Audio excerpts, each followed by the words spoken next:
Actually, I think it's a pretty flawed delivery method for a couple reasons. The first of which is you have to control for the weather, you have to control for the cold, you have to control for UV radiation. And if you're delivering a biological, I don't know, substance, whether it's a virus or a bacteria, and you're doing it over a span of many days, you got to make sure that it'll get to the target.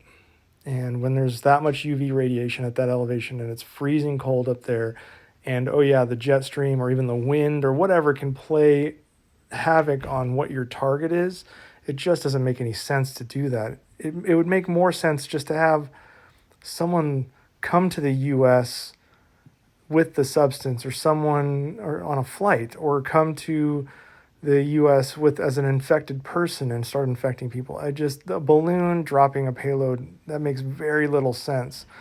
And furthermore, just the overall idea that China would be trying to infect Americans with some sort of virus makes zero sense either, because China's opened up its borders.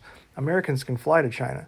And so once again, we would have a global pandemic that would hurt China just as much as it hurts the US or Europe or whoever, because of the interconnected nature of the US and the world writ large. So again, I just don't think the conspiracies that I'm seeing make any sense, especially ones that talk about they're going to drop a virus into the US via a high altitude balloon, when this balloon flew over mainland China for a while, flew over Russia, flew over Alaska, flew over Canada, and then is in the US. So, I mean, that just doesn't make any sense to me, because what happens if it accidentally pops in over China or over Russia, for hell's sake? I mean, and what happens if this pops and it lands in some uninhabited areas, parts of Canada, or in the vast Intermountain West of Montana, or some